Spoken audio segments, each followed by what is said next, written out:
Alô galera, voltamos aí com mais princípios contratuais e no vídeo de hoje a gente vai trabalhar o princípio da função social do contrato que está disciplinado no artigo 421 do Código Civil. Bom, antes da gente efetivamente falar da função social do contrato, eu costumo observar que as pessoas elas confundem muito a aplicação da função social do contrato e da boa-fé objetiva. Então é importante a gente fazer a distinção dos dois princípios. Vamos lá? A boa-fé objetiva, galera, é isso aqui, ó. Boa-fé objetiva é isso aqui.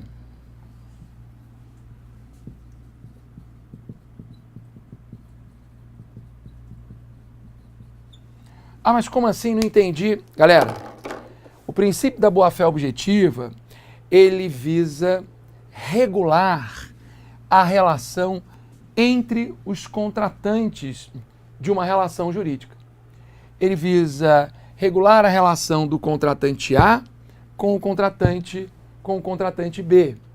Então a boa-fé objetiva ela tem uma natureza interna, tem uma natureza endógena, uma aplicação horizontal. O papel da boa-fé é regular a relação entre A e B, é fazer com que o contratante A olhe no olho do B e diga: ô B, eu vou fazer tudo para que você saia satisfeito desse contrato. É o B que vai olhar no olho do A e vai dizer assim: ó A, eu também. Eu vou fazer tudo, vou agir com transparência, com informação, com probidade, vou fazer tudo para que você saia satisfeito desse contrato. Então, o que a boa-fé objetiva quer é regular essa relação entre os contratantes de uma determinada relação jurídica. Completamente diferente do que quer a função social do contrato. Função social do contrato é isso aqui, ó. Beleza?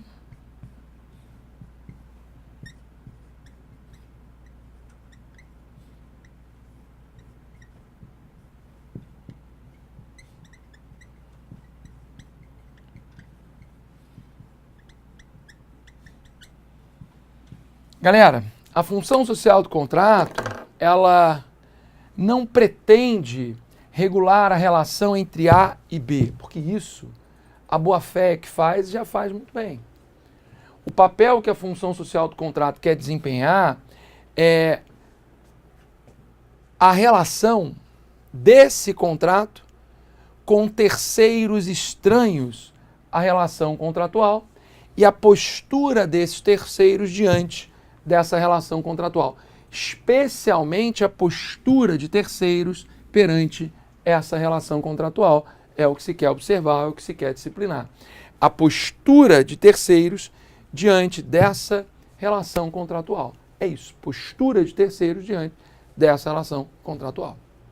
Beleza?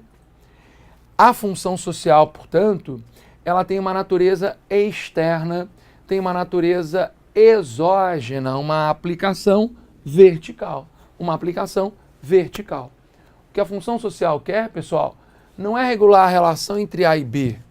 O que a função social quer é regular a postura de terceiro diante dessa relação contratual. A ideia é essa. Ah, mas como é que ela vai fazer isso? Quer dizer, então, que se o contratante B não paga o aluguel, o terceiro tem que entrar em campo e pagar o aluguel para ele? Não, de jeito nenhum. Não é esse o papo, né? Não é esse o ponto. Como é que o terceiro, então, vai concorrer para que aquele contrato seja cumprido? Não atrapalhando.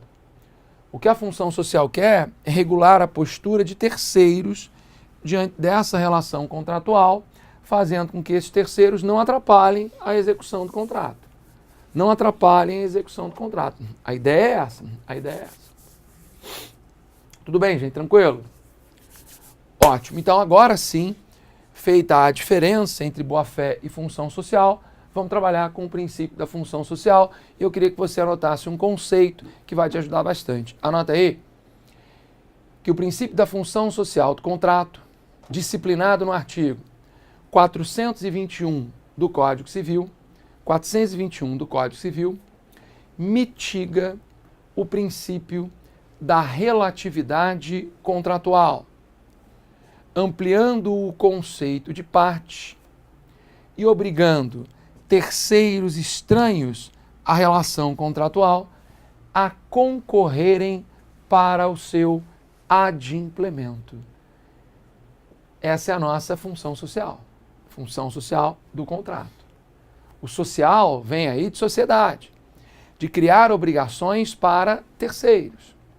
Então notem que vocês nunca vão ver, pelo menos não deveriam, um contratante entrando com uma ação contra o outro, porque o outro descumpriu a função social. A ideia não é essa.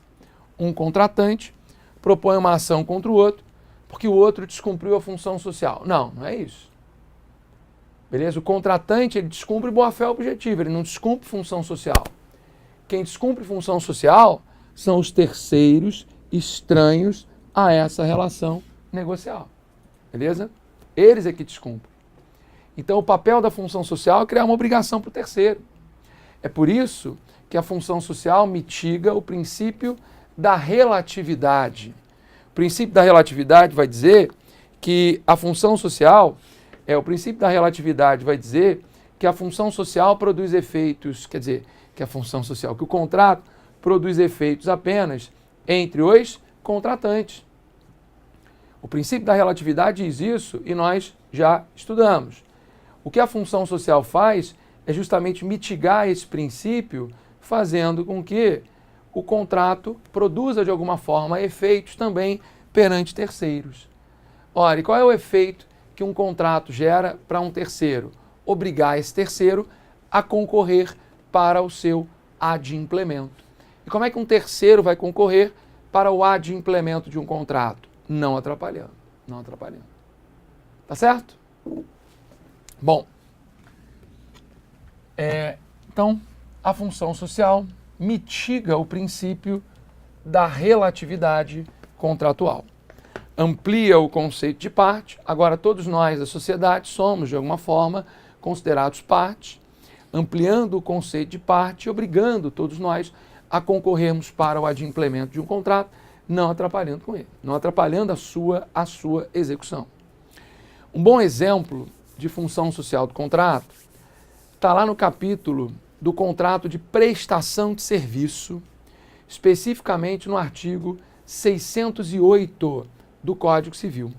Olha só o 608 que diz: aquele que aliciar pessoas obrigadas em contrato escrito a prestar serviço a outrem, pagará a este a importância que ao prestador de serviço, pelo ajuste desfeito, houvesse de caber durante 2 anos. Gente, isso aqui é função social pura. Olha só o que ele diz: aquele que aliciar pessoas obrigadas em contrato escrito. E como está no capítulo de prestação de serviço, esse contrato, claro, ele faz referência à prestação de serviço. Imagina só, vamos pensar na seguinte situação. Eu tenho um contrato com o curso Descomplica, beleza? O curso Descomplica me contratou, aqui ó, Rafael. Celebramos um contrato de prestação de serviço com uma cláusula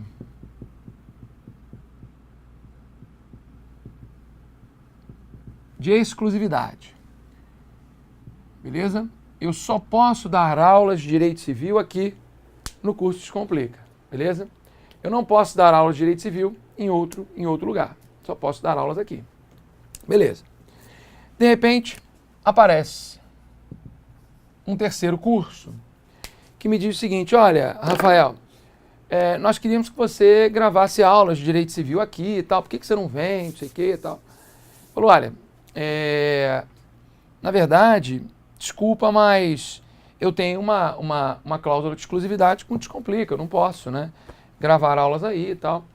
Aí o terceiro curso diz assim, tá, mas você tem cláusula de exclusividade até quando com o curso? Falou, não, a minha exclusividade vai até dezembro desse ano. E aí o terceiro curso diz assim, poxa, então por que você já não começa a gravar aulas aqui? A gente deixa as aulas separadinhas e nós começamos a vender no nosso site, diz o terceiro curso para mim, nós começamos a vender no nosso site em janeiro do ano que vem. O que você acha? Eu falo, beleza.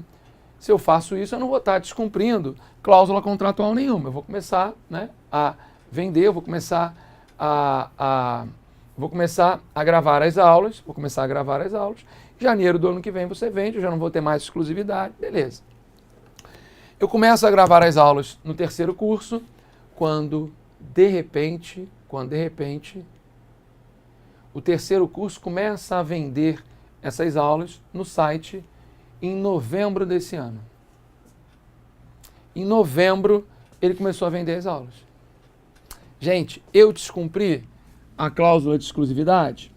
Descumpri. No direito civil clássico, o curso Descomplica pode mover uma ação contra mim, e pode mover uma ação mesmo contra mim, por descumprimento da cláusula de exclusividade, exigindo todos os danos, enfim, a cláusula penal que nós estipulamos e por aí vai. Problema nenhum. Agora, com a função social do contrato, o que é que o Descomplica pode fazer?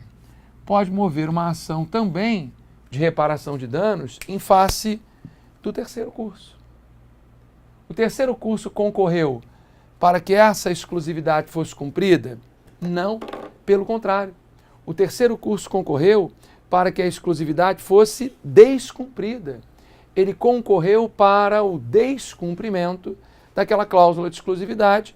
Então, quando um terceiro ele interfere na execução de um contrato, ele está descumprindo o princípio da função social do contrato. Pode, o Descomplica, mover uma ação contra ele. Exatamente isso que o 618 preceitua. Que o 608, preceitua, com base no artigo 421, princípio da função social do contrato. Esse terceiro curso, ele é, na verdade, um terceiro ofensor. Se você parar para pensar, ele é um terceiro ofensor. Beleza? Então, essa é a nossa função social do contrato. E aí é claro que a análise tem que ser sempre uma análise casuística, que o judiciário vai observar quando a conduta do terceiro, de alguma forma, concorreu para que ocorresse o descumprimento de um contrato. A causalidade, ela tem que estar ali muito bem definida. Beleza? É isso, galera. Vamos ficar por aqui. Um abraço, bons estudos e até a próxima aula.